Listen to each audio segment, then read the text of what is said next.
Y comenzamos.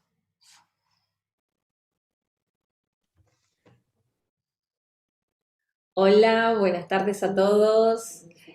Ahí estoy silenciándome. Bueno, muy buenas tardes. Una vez más, en otro webinario ofrecido por la asociación, por ASIMI, que hoy tenemos el placer de poder estar con la doctora Olga García Gómez. Y bueno, voy a hacer una breve introducción de quién es la doctora que hoy nos acompaña en este webinario. La doctora Olga es licenciada en Medicina especializada en Medicina Familiar y Comunitaria, máster en Pediatría, estudió acupuntura, homeopatía y biodecodificación, también sabe de flores de Bach y fitoterapia, entre otras cosas. Su experiencia en medicina integrativa incluye haber trabajado durante 7 años en el Hospital MD Anderson Cancer Center. Bueno, bienvenida Olga, muchísimas gracias por haber aceptado esta invitación. Muchísimas gracias a vosotros por invitarme y por permitirme este espacio para hablar de pues la medicina psicosomática y la biodescodificación, que es una herramienta terapéutica que me encanta y que me encanta compartir.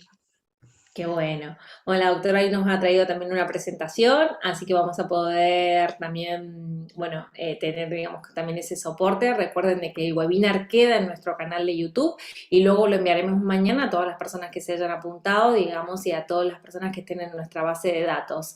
Quienes no estén en nuestra base de datos pueden ir a nuestra página web en asimi.es y ahí se pueden suscribir. Y Olga va a comenzar con la presentación y luego vamos a poder tener, digamos, un espacio para preguntas. Así que, hola, buenas tardes María. Si me dicen que nos escuchan bien y que nos ven bien, yo creo que comenzamos y ya dejo a Olga, aquí que estoy viendo en el chat, a ver que nos digan que está todo bien y ya comenzamos. Buenas tardes, nos saluda Itziar. Bueno, yo creo que sí, porque si no, rápidamente, cuando hay algún problema, el resto no los dice. Bueno, Olga, ya sabes que me quedo aquí por detrás en bambalinas Ujú. y me apago el vídeo y me silencio. Muy bien. Ujú. Pues yo creo que ya se ve la presentación, ¿verdad, Romina? Sí. Sí, se ve perfecto. Fenomenal. Vale. Bueno, pues hoy os voy a hablar, bueno, como os ha contado Romina, yo soy médico de familia y, bueno, también pediatra de atención primaria, trabajo actualmente también en la Anderson desde hace ya 7 años en medicina integrativa con pacientes oncológicos, pero también, bueno, pues con todo tipo de pacientes, ¿no?, que quieren un abordaje más global. Y bueno, pues también he hecho psiconeuroinmunoendocrinología, PNI, acupuntura, homeopatía, flores de Bach, aromaterapia. Bueno, ahí tenéis un poco lo que hago. Y hoy os voy a hablar de una parte de la medicina que, bueno, a mí me entusiasma, me encanta, y desde la herramienta para mí mejor para ese abordaje, que es la medicina psicosomática y el abordaje emocional de las enfermedades, ¿no? Nosotros en medicina, como desde la facultad nos enseñan a compartimentalizar, ¿no? Es decir, a dividir al cuerpo en un montón de órganos, en un montón de células, en un montón de especialidades, cada vez separando más, en vez de integrar, separar más, ¿no?, al ser humano. Y una de ellas es la parte mental y lo físico, ¿no? Es decir, parece que lo mental y lo físico, lo emocional, lo psicológico va por un lado, va al psicólogo, va al psiquiatra, y lo corporal va por otro lado. Y la medicina psicosomática, que bueno, pues apareció a nivel médico en los años 70, pues ya explica la idea de que en realidad no se puede separar, es decir, la medicina es psicosomática. No hay una parte psicológica en el ser humano y una parte física, sino que todo está relacionado. Lo emocional puede provocar enfermedades físicas y las enfermedades físicas nos provocan también emociones, pensamientos, creencias, sentimientos, etc. Con lo cual el ser humano es uno, la medicina es psicosomática, no hay otra opción, ¿no? Entonces, bueno, a ver si puedo pasar la presentación. Aquí, vale. Entonces, bueno, el cuerpo reacciona frente a... Nosotros reaccionamos corporalmente, bueno, como he explicado antes, pues todos somos uno, ¿no? Esto es lo que se llama la tripolaridad en biodescodificación, ¿no? Y es que el cuerpo es cuerpo, psiquismo, cerebro, y además, todavía más en medicina integrativa, entendemos que el cuerpo es una energía, que somos energía, y en PNI también, y además tenemos una parte espiritual que es muy importante en los pacientes, ¿no? Y en nosotros mismos. El cuerpo puede reaccionar ante determinados estresores y esos estresores, bueno, pues en medicina entendemos que pueden ser ambientales, daños, te puedes caer de un árbol y hacerte un esguince, también tenemos factores genéticos que condicionan la manera en que reaccionamos ante esos estresores, factores nutricionales, bacterias, virus, factores sociales, pero lo que dice la biodescodificación y la medicina psicosomática es que el cuerpo también puede reaccionar frente a una emoción, puede enfermar y ese estresor puede ser emocional. El cuerpo tiene unas funciones biológicas, que son las funciones de base fisiológicas, es decir, el corazón late a latidos por minuto, el pulmón respira, nosotros estamos haciendo la digestión y segregando jugos gástricos. Y luego también existen unas funciones de reserva, es decir, cuando el cuerpo necesita más cantidad de latidos porque vamos corriendo por el autobús, pues hay una mayor demanda energética y el cuerpo reacciona frente a eso. Y luego está una situación de urgencia o de estrés máximo. Y es que pues tenemos una infección grave, nos hemos caído y nos hemos roto una pierna y entonces el cuerpo todavía reacciona fisiológicamente activando más reservas, ¿no? Y esta reacción de urgencia es lo que emocionalmente en Bioshock llamamos un trauma, ¿vale? En biodescodificación llamamos Bioshock, que ahora os lo explicaré, y que es un trauma emocional, ¿vale? Es una situación de alta demanda energética emocional y que puede que puede provocar que enfermemos. Entonces, ¿qué es la biodescodificación? Bueno, la biodescodificación para mí es una herramienta maravillosa porque todos, tanto a nivel médico como en medicina, como también a nivel popular, entendemos que el estrés nos puede enfermar, ¿no? Hablamos en general de el estrés le ha enfermado, el estrés le ha provocado un cáncer, un estrés te puede provocar una migraña, ¿no? Todo el mundo entiende ese concepto de que el estrés, ya sabemos que el estrés nos puede enfermar. Pero eso es muy amplio. Entonces el estrés, entra todo en el estrés, ¿no? Bueno, pues la biodescodificación aporta precisión, una precisión milimétrica a lo que es el estrés. Es decir, nos dice exactamente qué es ese estrés, qué es esa emoción y cómo hemos podido enfermar a raíz de esa emoción, ¿no? Hace el camino inverso. Los pacientes vienen con un síntoma físico y nosotros a raíz del síntoma físico vamos hacia atrás a encontrar cuál es la emoción que se quedó enquistada, que no se liberó y que ha provocado esa enfermedad. Es complementario a cualquier otro enfoque terapéutico. Y en biodescodificación la enfermedad tiene un sentido preciso, es una cosa muy útil, sirve para algo, ¿vale? Responde a una necesidad biológica del cuerpo, es vital y se manifestará, será una emoción inconsciente que se ha quedado bloqueada y se manifestará en el aparato, órgano o tejido que represente simbólicamente esa experiencia emocional vivida. Los padres de la biodescodificación, bueno, pues yo me formé, bueno, la primera persona que habló de biodescodificación es el doctor Hammer, que bueno, pues fue un médico cuyo hijo falleció y entonces él desarrolló un cáncer de testículo y su mujer desarrolló un cáncer de ovario. Entonces empieza a pensar que determinados traumas emocionales que no se han expresado pueden ser enfermados de una determinada manera precisa, ¿no? Empieza a desarrollar esa teoría, ¿no? De cómo se puede enfermar, en qué órgano concreto, etcétera. Y además este hombre pues tenía acceso a escáneres y entonces empezó a ver cómo esas emociones se podían ver en determinados escáneres en zonas del cerebro, ¿no? Porque el cuerpo, lo físico, también tiene su repercusión en esto que hemos hablado de la tripolaridad en el cerebro. Marc Frechet fue un oncólogo que también aportó a la biodescodificación pues, los ciclos celulares, que luego os explicaré lo que es que nuestra biología repite eventos de forma cíclica porque pertenecemos a la naturaleza y como somos parte de la naturaleza, pues también nuestro cuerpo tiene ciclos, ¿no? Igual que en los ciclos de la naturaleza. Erickson, que también aporta la PNL, ¿vale? Que es una de las herramientas o la herramienta terapéutica, una de ellas que utilizamos en biodescodificación.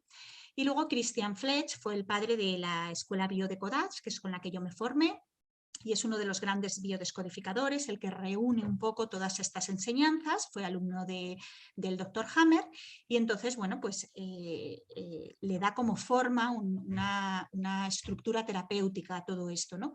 También Salomon Selam, Philip Levy, hay grandes biodescodificadores que, bueno, junto con Christian Fletch, pues plantean hipótesis, ¿no?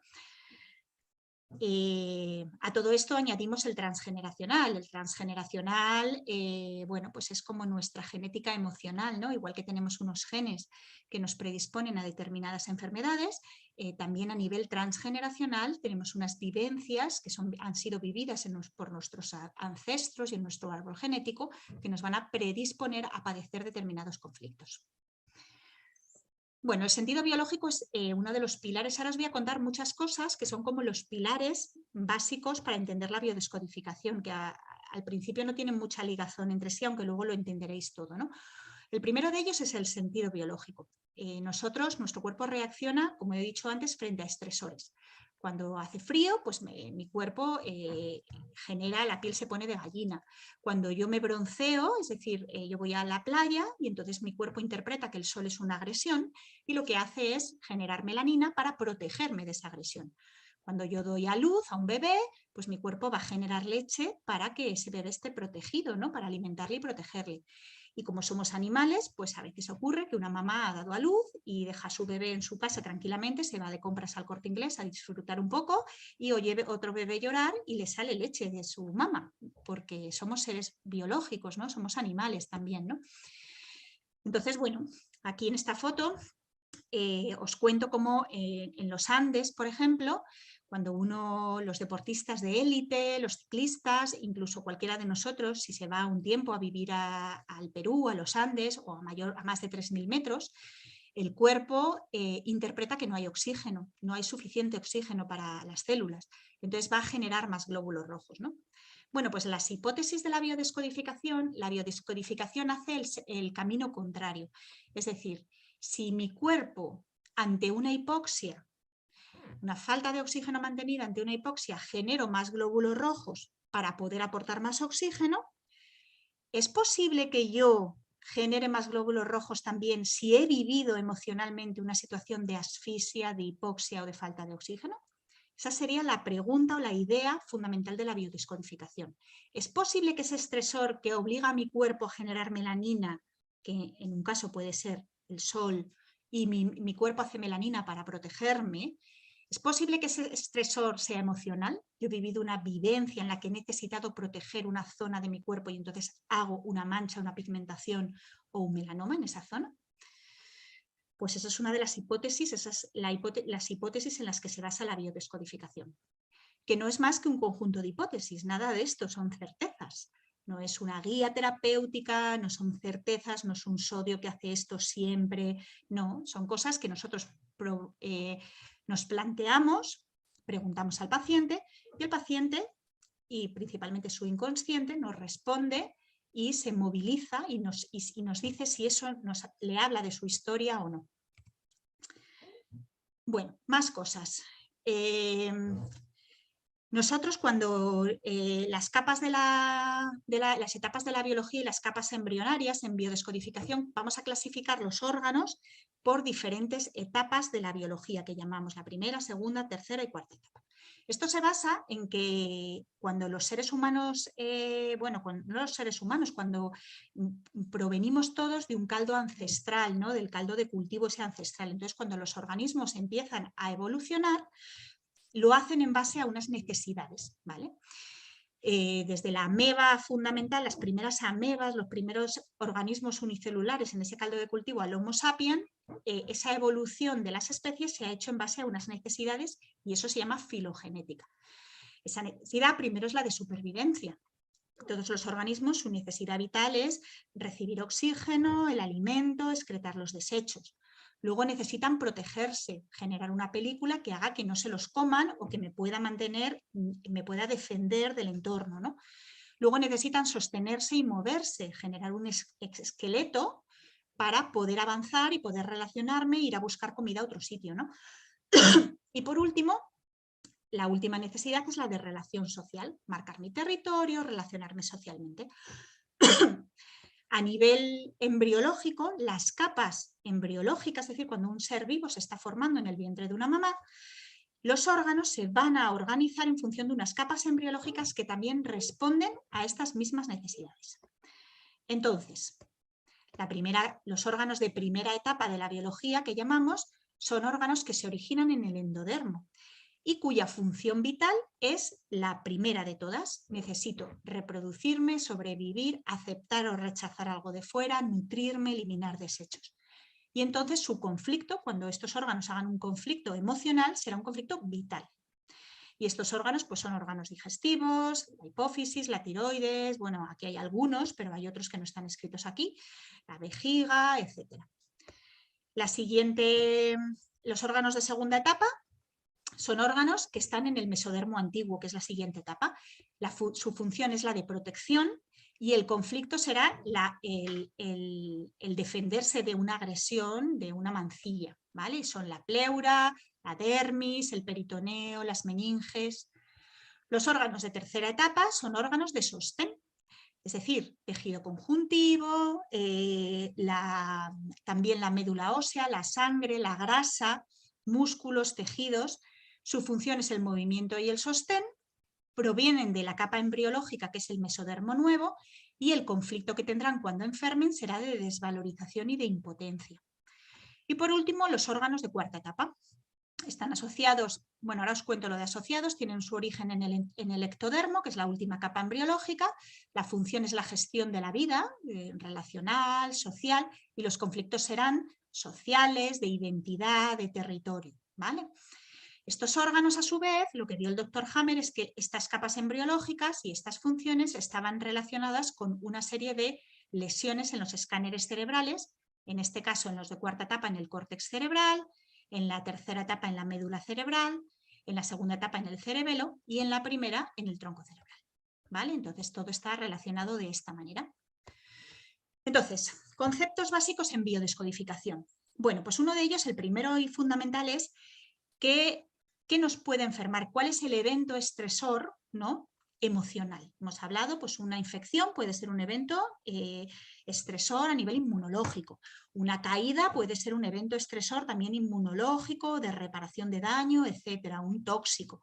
Bueno, pues a nivel emocional, ¿cuál es el evento? ¿Cuáles son las características para que un evento emocionalmente pueda desencadenar una enfermedad? Porque nosotros realmente vivimos eventos emocionalmente graves, importantes, desde todos los días. Somos seres sintientes, sentimos todo el tiempo, ¿no?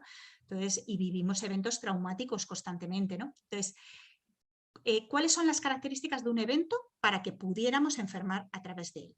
Eso, el evento que enferma, se llama bioshock en biodescodificación. El bioshock es un instante preciso y clave, no es un estrés mantenido en el tiempo, no es el estrés la enfermado, ¿vale? En biodescodificación no consideramos como en medicina psicosomática que tiene mucho estrés y entonces ha hecho un cáncer.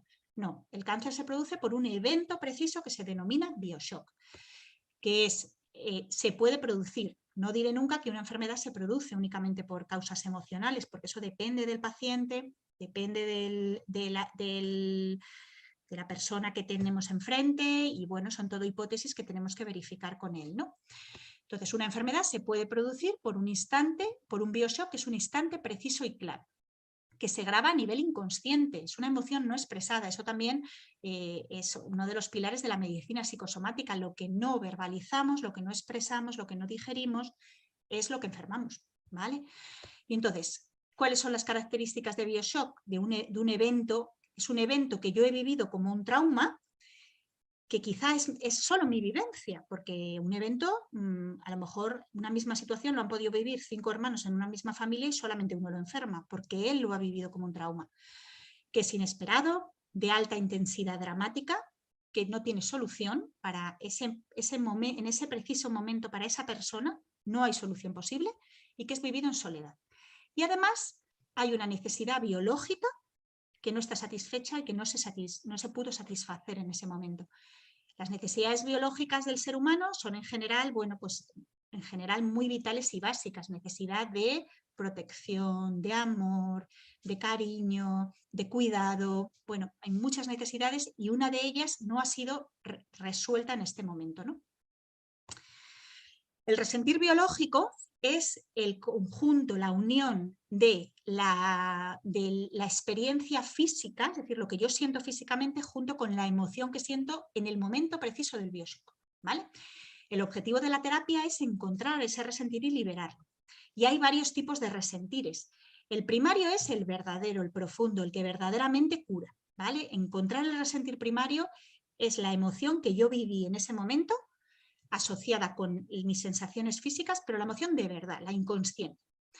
Y es una emoción que cuesta a veces encontrar, porque el inconsciente hace todo lo posible para protegernos. Entonces, cuando algo se ha quedado grabado en el inconsciente, es difícil que se aflore a la consciencia fácilmente, sobre todo de forma mental.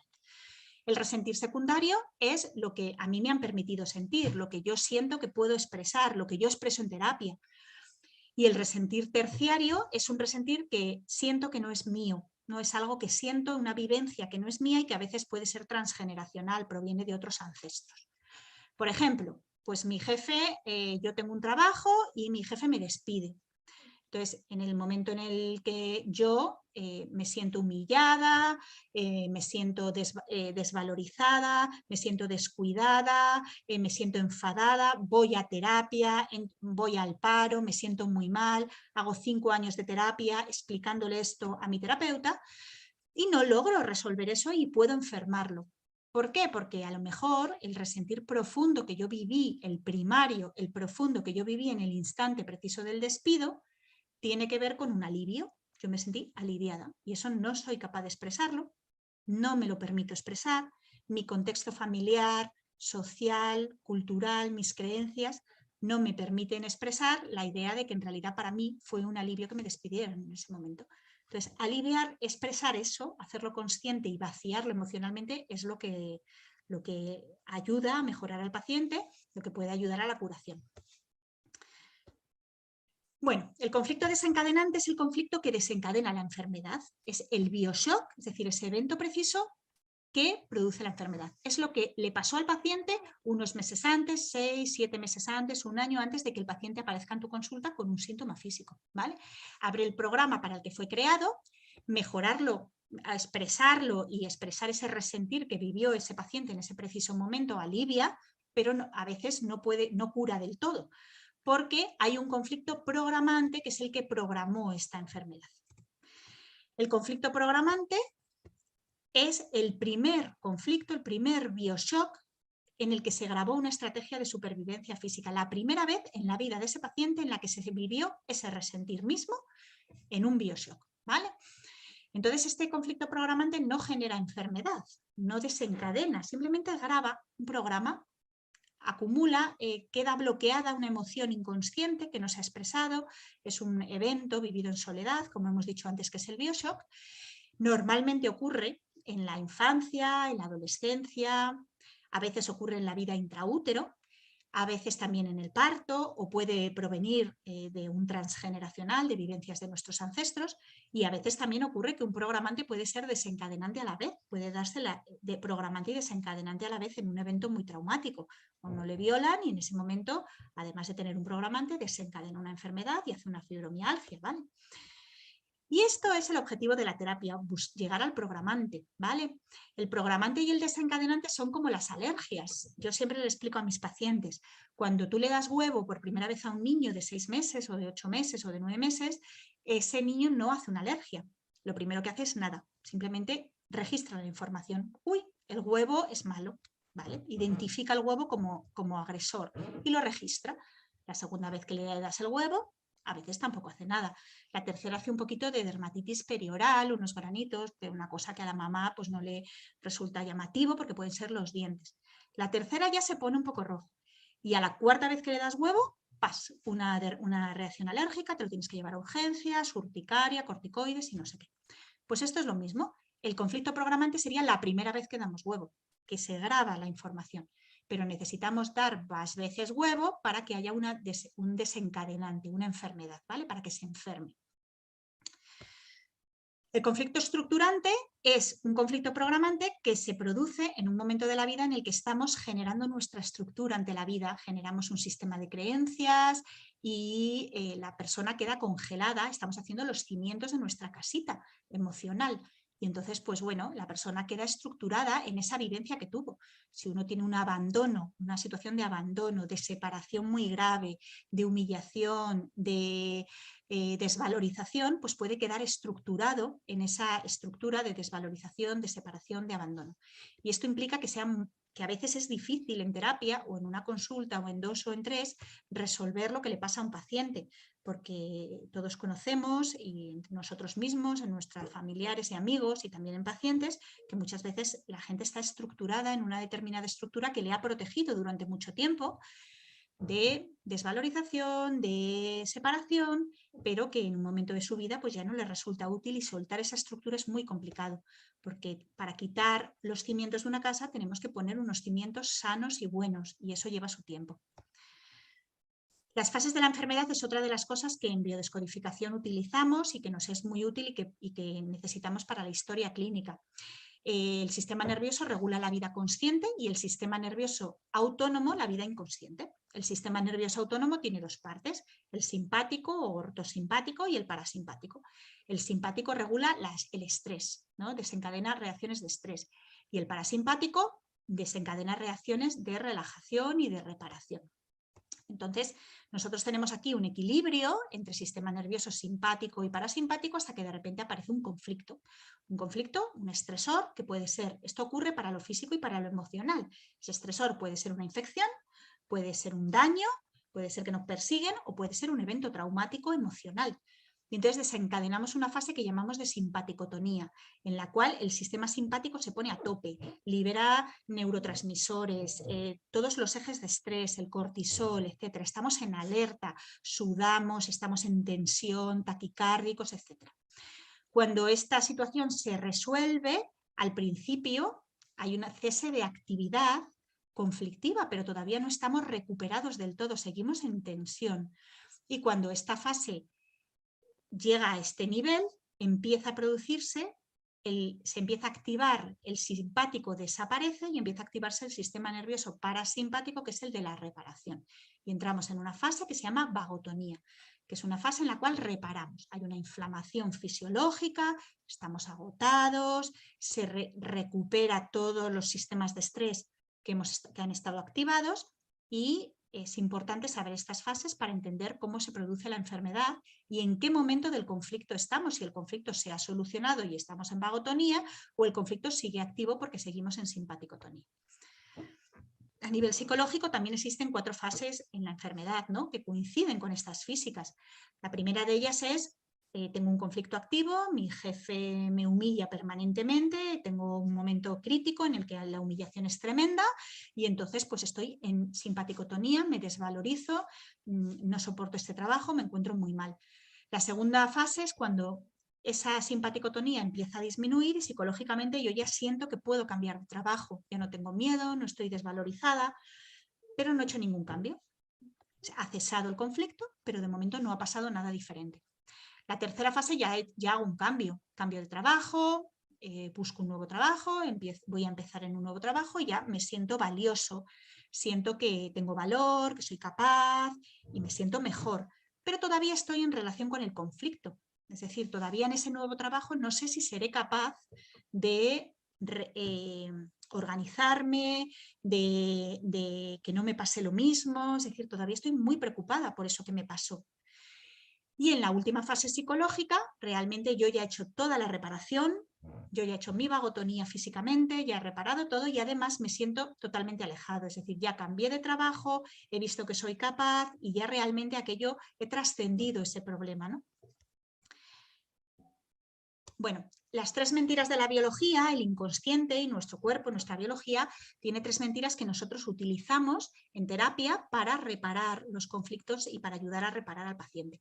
Una de ellas es que el tiempo no existe, que todo es ahora. Es decir, muchas veces la gente te pregunta, me preguntan, ¿ves niños en terapia, no? Y yo siempre les respondo que solo veo niños, ¿no? Porque realmente la persona que viene a terapia tiene 40, 50, 30 años, pero realmente para él lo que verdaderamente le preocupa y el conflicto fundamental le ocurrió a los 5. Entonces, todo es ahora, para el inconsciente todo es ahora. Para esa persona de 40 está anclada todavía en ese niño de 5 que fue humillado por una profesora o que fue abandonado por unos compañeros o que no pudo proteger a un gatito o lo que fuera, ¿vale? El otro no existe. Todo lo que nosotros expresamos o hablamos en consulta en biodescodificación y en casi todas las consultas terapéuticas y también como médico, estamos siempre muy pendientes de los predicados, de todo aquello que el paciente verbaliza, porque todo lo que verbaliza el paciente habla de él. Todo. Es decir, nosotros solamente afuera y en los demás proyectamos las cosas que tenemos dentro, ¿no? Es como si tú exprimes una naranja que sale naranjada, ¿no? Un paciente te habla y lo que te está hablando es de él, en realidad, ¿no? Y todo es real para esa persona. Una persona, cuando para el inconsciente tú estás en una película, viendo una película de miedo, de amor, un drama tremendo y estás llorando a mares, sintiéndote fatal y en realidad, pues conscientemente tú sabes que esos son actores, que lo que te están contando es una mentira, no es verdad. Pero para ti en ese preciso instante es verdad lo que está ocurriendo y eso lo utilizamos en terapia. Luego, goma y tintero son otra tipificación, otra manera de tipificar las enfermedades o de clasificarlas para poderles asignar un código de biodescodificación, como las fases de la enfermedad y como todo esto que os estoy contando.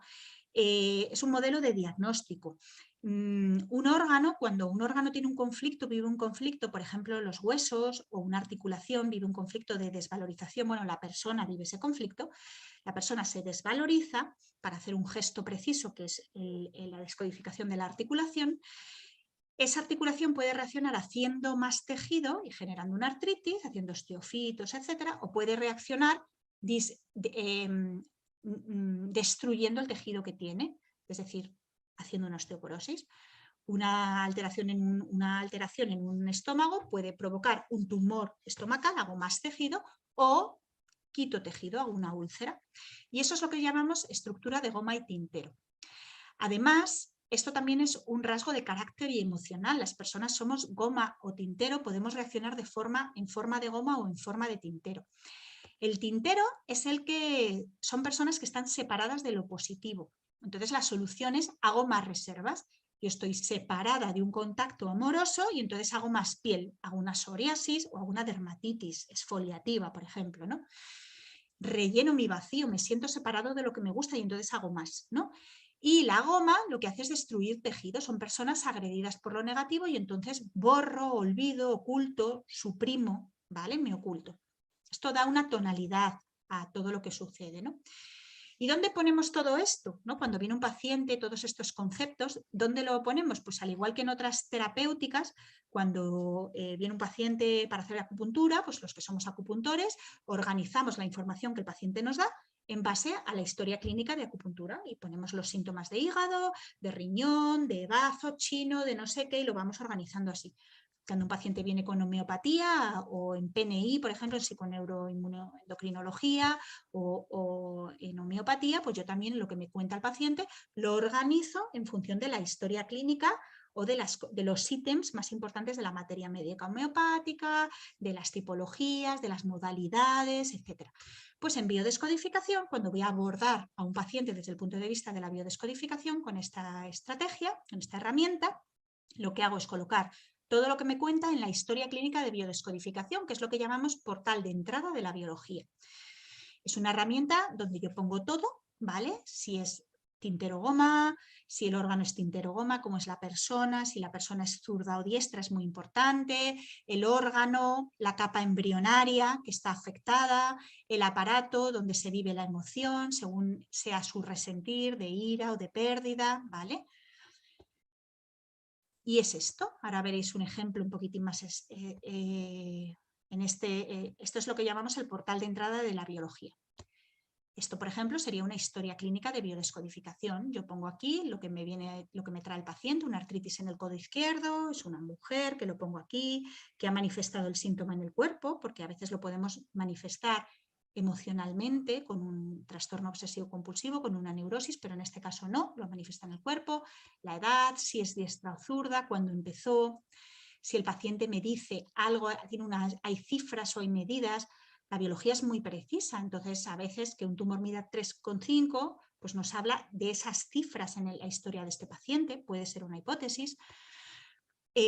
Yo pongo la localización, en este caso es el codo izquierdo, y si es goma o tintero, la clínica, si es la fase si está en simpaticotonía, es decir, está activo el conflicto, o está reparándolo, si tiene dolor, edema, si tiene un cáncer, la etapa de la biología. Y en esta parte central del portal yo escribo las hipótesis de biodescodificación, ¿no? Descodifico la enfermedad física, ¿vale? Con una serie de hipótesis. ¿Con qué objetivo? Pues mirar, aquí en articulación de codo, pues la articulación permite el movimiento, ¿no? Entonces sirve para hacer un gesto preciso. El codo, a esta mujer, ¿para qué le sirve el codo? ¿Para qué significa para ella el codo? El codo pues puede significar hacerte hueco, puede significar ahínco, estudiar, echar codos, ¿no? Es decir, yo planteo una serie de hipótesis y pregunto a la paciente en tu vida, en tu familia, en tu cultura, ¿qué significa el codo para ti, ¿no? Si es gomoto intero, es decir, si está en una estructura de agresión o de separación, si es una fase de reparación, es decir, en este caso es una inflamación, pues interpreto que el conflicto se ha solucionado por las fases de la enfermedad. Y si tiene mucho líquido, en este caso, pues aquí puse los referentes porque el líquido es nuestro primer referente. Entonces, si el cuerpo lo que está es reteniendo los líquidos, a lo mejor hay un conflicto con los referentes, ¿no? Entonces, esta mujer, pues todo esto sirve para que yo le doy a la paciente una cosa que se llamamos frase conflictual. Es una frase un poco loca, que a lo mejor para nosotros no tiene ningún sentido, donde yo planteo todas las hipótesis de biodescodificación y que le doy al paciente para ver si me habla de su historia. ¿Qué has podido solucionar antes de mayo del 2020, donde te sentiste incapaz de hacerte tu espacio, que es el codo, y mantener tus referentes en un contexto de desvalorización? Por ejemplo, yo le planteo esta hipótesis a la paciente y la paciente, hay pacientes que te dicen, pues eso no me suena nada, no me ha sucedido nada en estos meses, pero cuando eso le habla, eso va directo al inconsciente. Entonces, cuando eso a la paciente le habla de su historia, el paciente reacciona. Te cuenta, pues sí, es que hace 3 meses me ocurrió esto en un trabajo donde yo estaba haciéndome mi hueco, había conseguido, y además para mí ese trabajo era un referente en mi ámbito laboral, y entonces, bueno, hace un conflicto en ese sentido, ¿no? Y te lo cuenta. Entonces, ¿qué hacemos en terapia? Claro, dices tú, bueno, sí, ya me cuenta este conflicto y ¿qué hago con él, no?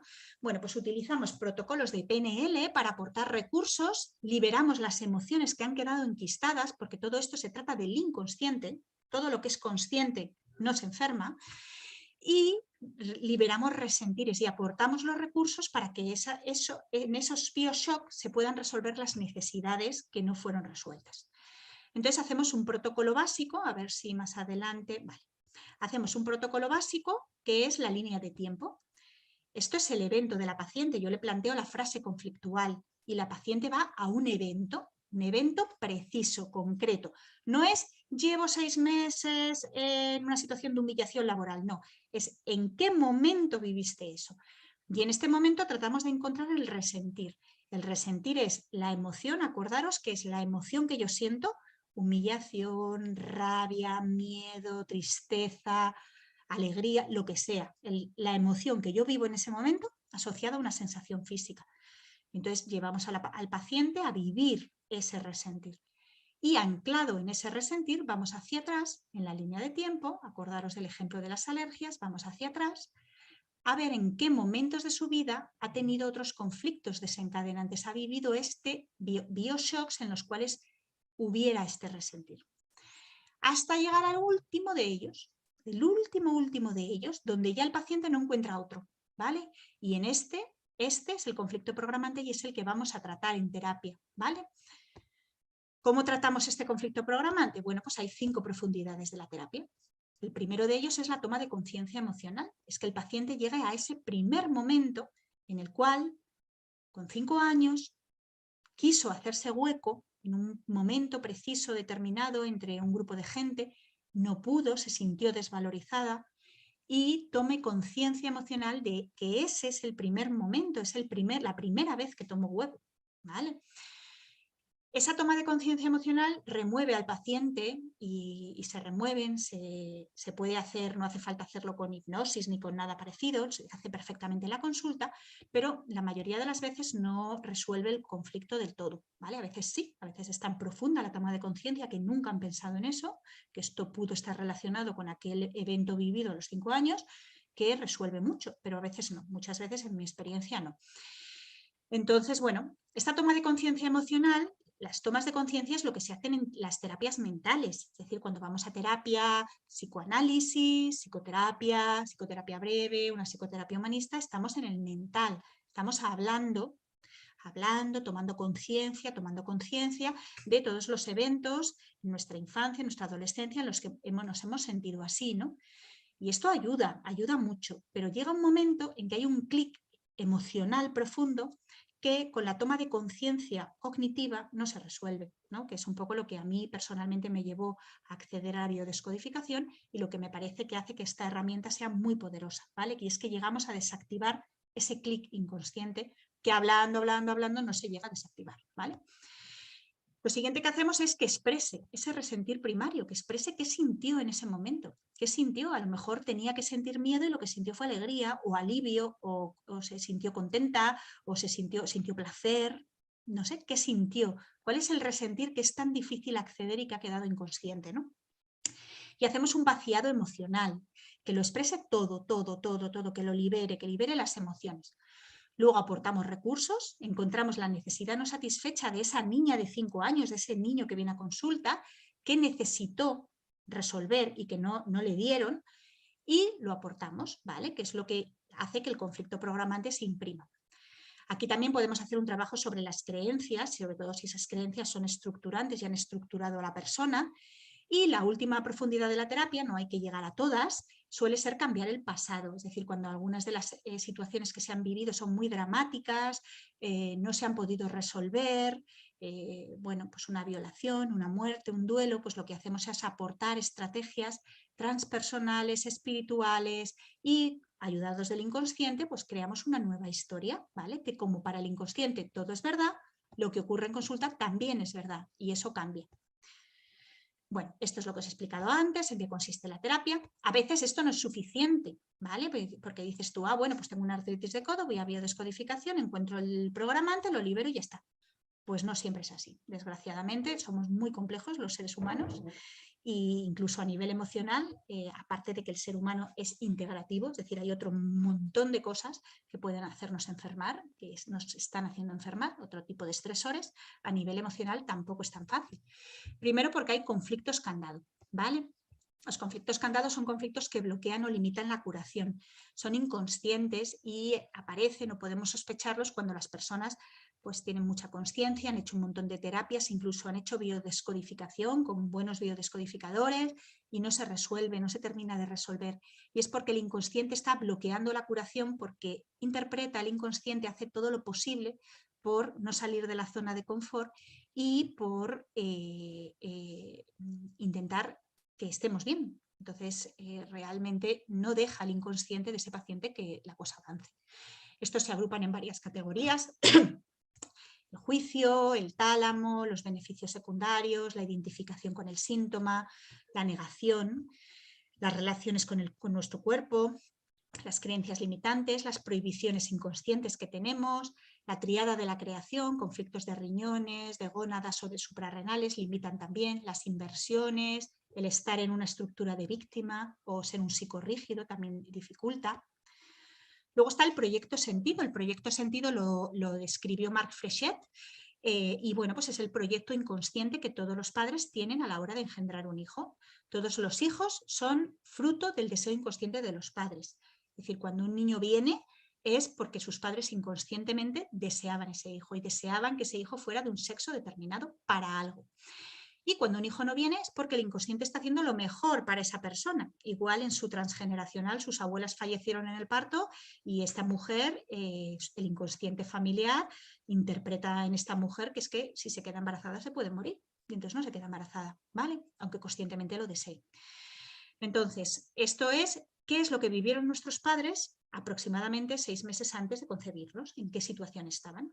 Y esto puede ser muy estructurante el proyecto Sentido, porque a veces estructuramos nuestra vida, nuestra profesión sobre todo, es muy importante, en la medida en la que queremos cumplir ese proyecto inconsciente de nuestros padres. Si tu padre, muchos de nosotros podemos ser terapeutas porque tu padre pues, tuvo un fallecimiento terrible, uno de los padres en la familia, o falleció, o vio una enfermedad tremenda, y entonces quiere que su hijo inconscientemente sea terapeuta para que eso no vuelva a suceder, ¿vale? Otra de las cosas que exploramos son los ciclos celulares memorizados. Esto también lo dijo Marc Flechet. Nosotros hacemos ciclos, al igual que la biología hace ciclos, y nuestras células se relacionan por ciclos, ¿no? Y entonces podemos revivir esos bioshocks de forma cíclica. Hay 2 ciclos, que uno es el de autonomía. La primera autonomía es el nacimiento, y la segunda autonomía es cuando hemos sido capaces de separarnos de nuestros padres y ser independientes económica, emocionalmente, laboralmente, ¿no? Y luego está el ciclo de la enfermedad, es decir, cómo se relaciona la enfermedad que padecemos con estos ciclos de autonomía. Por ejemplo, una mujer que hace un asma a los 46 años. Esta persona fue independiente a los 20, con lo cual en sus ciclos de autonomía las fechas importantes serían el nacimiento, obviamente, luego los 20 años, los 40 y los 60, ¿no? Bueno, pues si hace el asma a los 46, que son 40 más 6, pues yo tengo en la cabeza e iré a buscar o plantearé hipótesis en los cuales ha podido vivir eventos traumáticos a los 20 más 6, es decir, a los 26 y a los 6 años de edad. Y a veces la edad es el propio desencadenante. Una persona llega a una edad, sin que haya ocurrido nada, ¡pum!, se desencadena un conflicto y una enfermedad. Y es la edad porque se está produciendo un ciclo, ¿vale? El transgeneracional, como os he explicado antes, es nuestra genética emocional. Los conflictos pueden ser transgeneracionales. Nosotros podemos estar resolviendo conflictos inconscientes de nuestros ancestros. Exploramos el árbol genealógico, vemos si hay lealtades familiares invisibles o inconscientes, rangos de hermandades, afinidades biológicas en rangos iguales, ancestros con conflictos parecidos a los nuestros, situaciones que se repiten en la familia de forma constante. Pues la línea materna, todas ellas han padecido depresión, todas ellas han padecido problemas de estómago, a veces cosas que vivimos de forma desproporcionada con la realidad. Una persona puede sentir todo el tiempo la amenaza de carencia, es decir, siento que me voy a quedar sin dinero, y en su vida nunca se ha quedado sin dinero. Nunca ha tenido carencia, su familia ha tenido carencia, esa persona es capaz de mantenerse perfectamente, pero a lo mejor eso es una vivencia de un ancestro suyo que sufrió esa carencia, ¿no? O 2 hermanos pueden estar llevándose fatal toda la vida y en realidad hubo un incesto en el árbol genealógico. Entonces estos hermanos están haciendo la solución mejor para el inconsciente familiar. Es que se lleven mal para que no ocurran males mayores. Y luego las creencias. Las creencias son claves de nuestra estructura profunda, son la realidad subjetiva de la persona, están íntimamente ligadas a los traumas y al bioshock.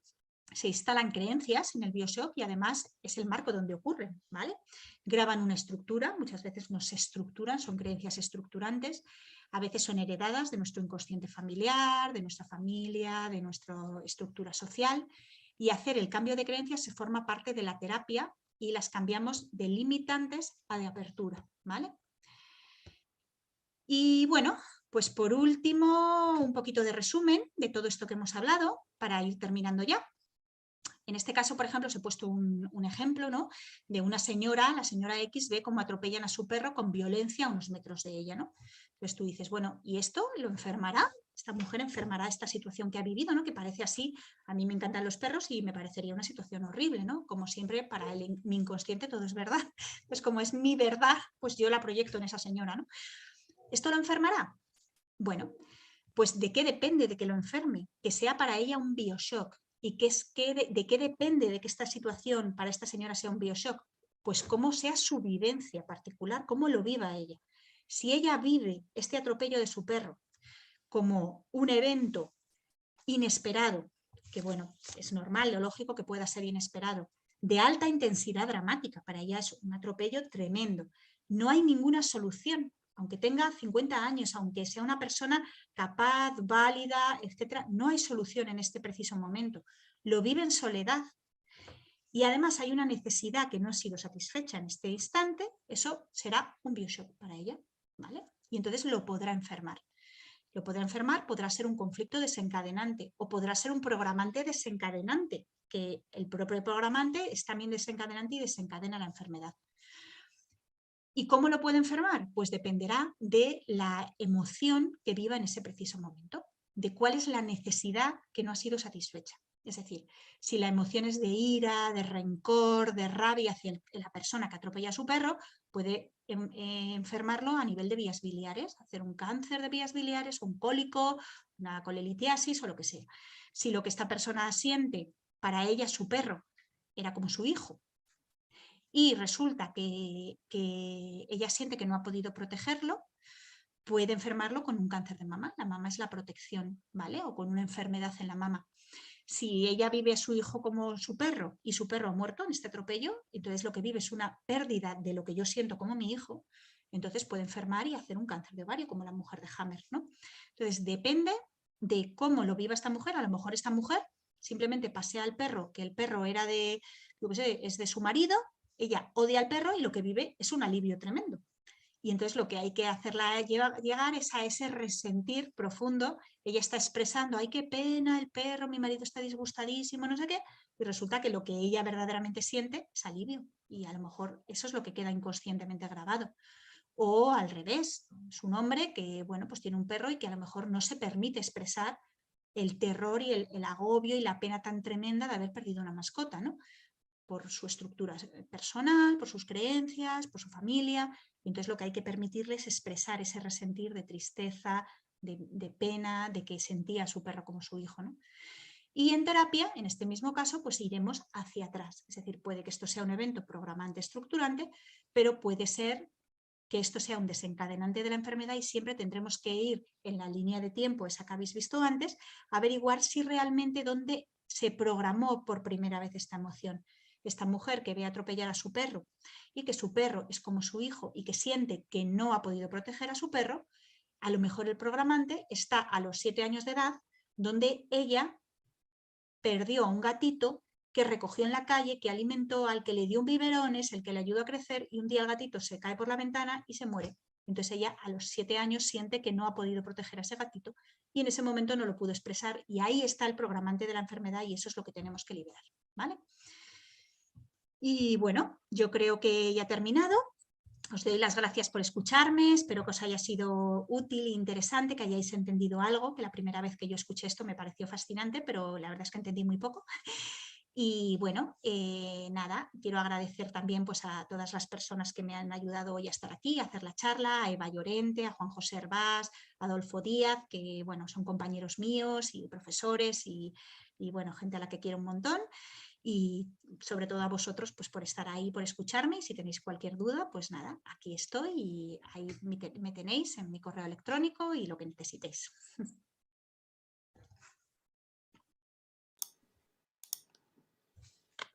Bueno, muchísimas gracias, Olga. La verdad que es un tema muy, muy interesante, apasionante. Creo que hemos estado todos aquí atentos escuchándote y creo que hay una...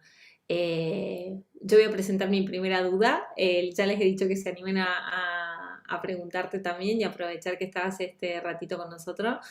Bueno, aquí te han agradecido mucho. Nacho nos decía que le gusta mucho tu forma de exponerlo.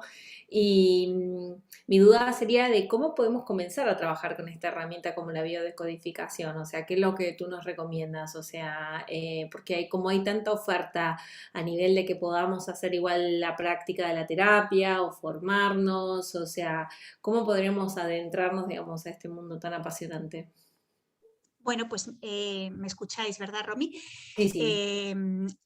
Yo me formé en una escuela que se llama Biodecodage, ¿vale? Que es la escuela de Christian Fletch, que tiene muchísimos libros y bueno, a mí me parece súper práctico y muy útil y yo aprendí completamente ahí. Si os interesa formaros, esta escuela pues tiene cursos online ahora mismo, porque casi todo es online, bueno, pues de introducción, de profundización y de etcétera, ¿vale? Y bueno, yo puedo hablar de esa escuela, que es donde yo me formé, de otras no Claro, puedo hablar, ¿no? Luego, aparte, a nivel de terapia, pues esta misma escuela tiene psicoterapeutas validados por la escuela, que bueno, da mucha tranquilidad porque es gente que sigue un poco las sí. líneas de la escuela y tiene los cuidados necesarios y bueno, pues trabaja de forma integrativa, ¿no? Y eso sería la manera en la que formarse o en la que acceder a ese tipo de terapeutas, ¿no? También si alguna vez alguien quiere buscar un terapeuta por su zona o por su esto, pues también me puede escribir al mail y yo puedo recomendaros o aconsejaros, aunque bueno, la terapia se puede hacer online, vamos, porque Sí, ahora mismo es una terapia que, bueno, hay que ver la cara del paciente básicamente y bueno, os animo a probar, es ujú, maravilloso, se descubren un montón de cosas y a sí, veces el paciente viene por una artritis en el codo y acaba resolviendo un problema profundo de desvalorización que resulta que está en el nacimiento porque su padre quería una niña o un niño, quería un varoncito y quería tener un varón para heredar la notaría y nació una niña. Y entonces tal ahí, cual. ¡plas!, ese bebé sintió que su padre se llevó una decepción enorme.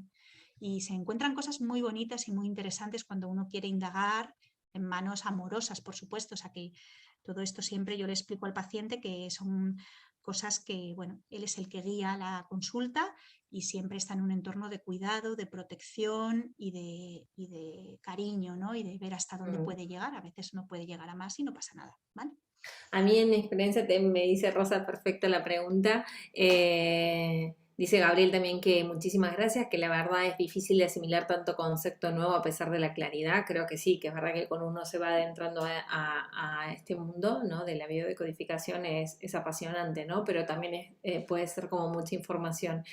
Eh, Te cuento que en mi experiencia personal, para mí fue una herramienta que tuve la oportunidad de utilizar, o sea, de tener consulta el año pasado, a raíz como de todos estos movimientos que estábamos viviendo, digamos, externamente, y creo que para muchos también puede ser, ¿no? De que, ¿no? Que ayudan mucho, ¿no? Creo que cuando estamos viviendo situaciones igual, o creo que también puede ayudar, ¿no? Y ahí venía mi pregunta, ¿no?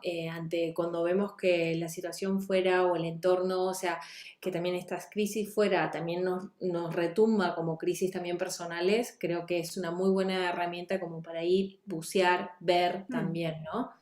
Porque lo ves muy sí, rápido también, ¿no? O sea, yo por lo menos en mi claro. experiencia ves muy rápido qué es lo que está sucediendo, ¿no? Igual no son años así como Mm. de una terapia convencional, ¿no? Sí, vamos, yo a nivel también experiencial y personal, que todos los cursos que hemos hecho son experienciales, porque verdaderamente lo que no se vive, ¿no? Por parte del terapeuta, del médico, cualquiera que sea el terapeuta, pues es difícil transmitirlo, ¿no? Y yo a nivel experiencial también he tenido esa experiencia, ¿no? He hecho muchísima terapia, psicoanálisis, psicoterapias, me han ayudado mucho, todo es muy válido y todo es muy Sí, tal, pero llega un momento en el que realmente no llegas tan rápido a exacto. desactivar ese interruptor profundo. Entonces dices, Exacto. no, jolín, y la gente muchas veces te lo dice, no, si yo llevo 4 años con una psicóloga estupenda, majísima, y me ayuda un montón, pero es que Mm, sigo cayendo en lo mismo, ¿no? Entonces, a mm, ver, es como más rápido y más directo y sí. ayuda. De hecho, Agurtzane nos dice, ¿esta terapia suele requerir mucho tiempo? Es la pregunta, ¿no? O sea, por lo que está contando parece que sí. Pues estaba, mira, el tema del tiempo ha salido. Pues en realidad no requiere mucho tiempo. Lo que pasa que lo que suele pasar con los pacientes es que cuando les gusta, pues quieren ahondar más, Sí, porque siempre tenemos conflictos, estructuras, bueno, estamos estructurados en cosas, hemos vivido cosas, pero en realidad no, en realidad cuando la terapia requiere el tiempo que tiene la enfermedad y a veces sorprendentemente es muy rápida. Esto no es todas las semanas, voy una semana, un día a la semana a hablar 1 hora con alguien. No, no, esto son terapias mucho más precisas. De hecho, a mí me gusta en la terapia que haya un tiempo de descanso, es decir, yo hago terapia con una persona y como hemos removido mucho, mm, dejo que 2, 3 semanas, bueno, pues esa persona se asiente, reciba cosas del exterior, haga conexiones, de repente ocurren cosas, sincronicidades en su vida en las que empieza a comprender y se van haciendo como tomas de conciencia que hacen que a lo mejor uno vaya por una cosa y resulta que vaya resolviendo otras, ¿no? tal cual. Y lo que tú contabas, Romy, de la referencia es muy importante porque toda esta situación que nos rodea, esta polaridad, esta incertidumbre, todas estas, que bueno, en cuanto que somos gente medianamente sensible nos afecta mucho, ¿no? Toda la situación que hemos estado viviendo estos 2 años, pues muchas veces nos pasa porque estamos en una cosa que he hablado en los conflictos que han dado muy por encima, pero que se llama referencia externa. Estamos en el exterior, es decir, mi felicidad depende del exterior, de cómo esté el exterior, de lo que opinen los demás. Entonces, la terapia ayuda muchísimo a colocarte en tu interior, en mi referencia, en lo que yo creo que es bueno, en lo que... Y eso es el principio de la curación.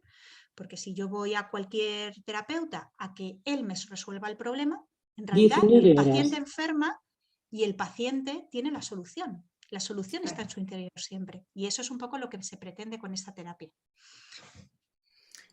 Aquí, por ejemplo, Incierro nos pone, también nos hace un apunte, ¿no? Que es una terapia de corta duración, depende de cada persona y será proporcional a la gravedad del conflicto, pero no tiene por qué. O sea, que reafirma lo que nos estabas comentando. Yo, por ejemplo, lo que he sentido y comparto para ver cuál también es tu opinión es esto, ¿no? De que como que ha aumentado, ¿no? Ese volumen, ¿no? Se han disparado las cifras, ¿no? De patologías, de la sensación de malestar, ¿no? Entonces yo creo de que, como bien dices, igual o sea, lo que tenemos que centrarnos más en nosotros, pero probablemente, por lo menos en mi caso fue de contar con esta terapia porque a través de lo que venía de fuera, ¿no? O sea, es como que me hizo ver situaciones internas mías, ¿no? Sí. Y entonces, claro, fue como, bueno, fue una gran herramienta para entrar en cada una de esas situaciones, ¿no? O sea, de lo que a mí me había movilizado, sentir esos cimbronazos internos, ir y poder verlos, ¿no? Entonces, creo que en ese sentido es una excelente herramienta y es un acompañamiento también como muy, muy profundo, ¿no? Todo lo que nos pasa es un poco lo que he dicho antes, Romy, y claro, tú lo has expresado ahora fenomenal, ¿no? Y es que todo lo que nos pasa, todo soy yo, es para el inconsciente, todo soy yo. Entonces, si a mí lo que me fastidia de lo que está pasando a mi alrededor es que me controlen, ¿qué te ocurrió a ti con el control? Exacto. ¿Qué pasó? O sea, ¿en qué momento sentiste que te controlaban y no podías? Y eso puede ser a los 5 años, una profesora del colegio. Si a ti lo que te pasa es que tienes muchísimo miedo de quedarte sin papel higiénico, pues porque hay una pandemia, pues igual ¿qué te pasa a ti? Igual es que tu abuelo sufrió hambre en la guerra y entonces por eso estás acumulando papel higiénico. O sea, es que es eso, ¿no? Es como volver otra vez a tu interior y ver si te remueve algo, es porque ese algo te está hablando de ti. Y entonces cuando lo resuelves en ti, deja de importunarte en el exterior, ¿no? Exacto, o sea que llevamos 2 años viviendo un escenario magnífico para entrar, ver y Bueno, resolver. O sea, esa es la parte positiva sí, de todo esto que nos está aconteciendo, por lo menos hay que ponerle esta mirada y creo que este es nuestro objetivo desde ASIMI, de sí. integrar, ¿no? O sea, entendemos que la medicina va mucho más de la medicina tradicional, que obviamente en la cual creemos, pero también de otras terapias que puedan ayudar y ver al ser humano, digamos, en su todo completo, ¿no? O sea, el cuerpo en todos los cuerpos, ¿no? Y su parte emocional, su parte espiritual también. Bueno, te Y agradezco también un poco muchísimo. empoderar, ¿no?, al paciente, porque todo esto que Exacto. está pasando a nuestro alrededor, pues de alguna manera nos quita poder, Sí. parece que todo, nada depende de nosotros.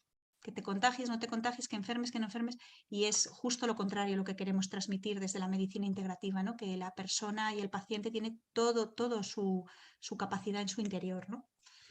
Qué bonito recordarlo, porque creo que estamos encima en unos días en donde especialmente podemos sentirnos como mucho más vulnerables, ¿no? Y qué bonito recordar que ese poder siempre está en nosotros.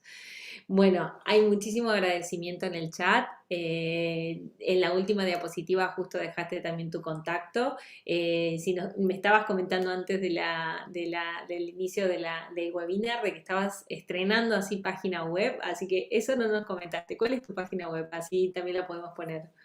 Pues mira, mi página web es doctoraolgagarciagomez.es, muy fácil. Perfecto, muy fácil entonces. Bueno, muchísimas gracias Olga por haber compartido este ratito aquí con nosotros en ASIMI y nada, y un abrazo muy grande. Igualmente, gracias a vosotros por toda la labor que estáis haciendo, por toda la difusión de estas terapias tan maravillosas y tan beneficiosas, y gracias por acogerme esta tarde aquí, por escucharme. Muchas gracias a todos. Un abrazo para todos.